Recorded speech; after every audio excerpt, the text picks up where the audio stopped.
For today's video guys, nagluto pala tayo ngayon ng munggo. Ulam na natin to. Ulam na rin ang ating bulinggit. Dahil di pa nga rin siya guys, nakakapag-almusal. So, i-half cook lang natin. Ito yung ating alugbati.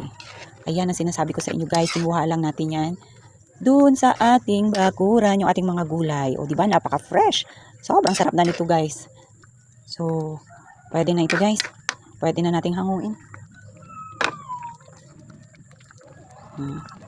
Munggo lang naman yung ating lulutuin. Dito na tayo nag-isa. Dahil may natira pa kanina uling. Sayang naman din. Tingnan yung pinanay guys. Oo, pinanay guys. Hello guys. Good morning guys. Dito na tayo ng ating ulam ng tanghali.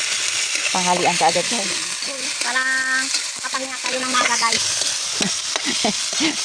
Pahinga ka agad yung kagigising mo lang na tapos pahinga ka agad yung iniisip mo. Oo.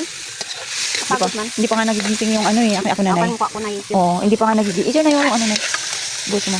Munggo. Hindi pa nga nagigising yung mga kapitbahay mo. Ikaw gusto mo magpahinga. Pero aga pa nga tayo eh. Sige na, boss mo. Wait lang na. Okay. Parang kulang yan yung ano na, sabaw. Sabaw. Oh. Next guys, yan. Bubus na ni nanay. Ito yung munggong pinalambot kanina. Wow, nay. Sabaw, nay. Konting tubig, nay. Konting tubig. Konting tubig.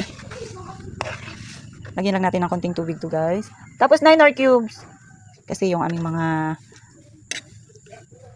gamit guys nandun sa taas. Mainit na oh. Oh. Diba?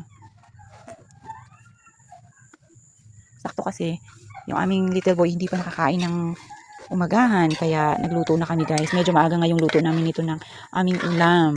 Para makakain na rin yung isa. Hindi kasi pwedeng hindi kakain sa morning guys. Alam niyo naman pag bata, di ba? Kailangan laging malusog, laging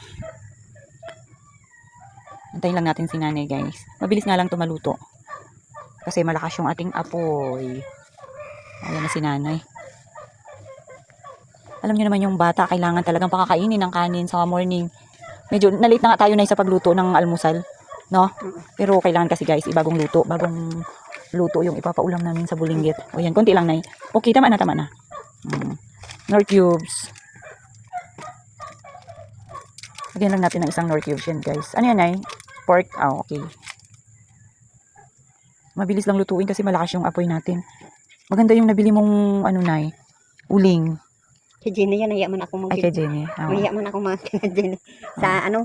Okay. Kasi wala mo naman. Asin pa, nay, asin. Para makakain na rin yung alaga mo. Yan. Nice, parang ito na yung sayang. Oh. Wala na pala. Yung mga pampasarap kasi namin guys, nandun sa taas, iniiwan namin. Hindi pwede dito kasi may mga pusa na umaakyat dito pagkagabi. Yan na, ready na yan. Malapit na natin ano. Buta na lang yan. Okay. Tapos, syempre, nay, ikaw ang magtitikim yan. Ay, sarap na nito guys. Uy, yung mga talbos natin ay.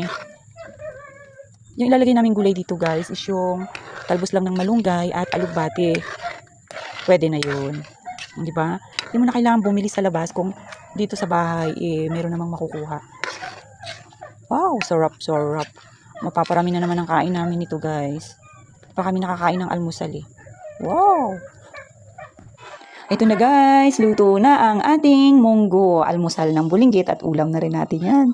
Mamayang tanghali. So guys, sobrang sarap na nito. Hanggang dyan lang muna ang aking video. Sana nag-enjoy kayo sa panonood. Thank you.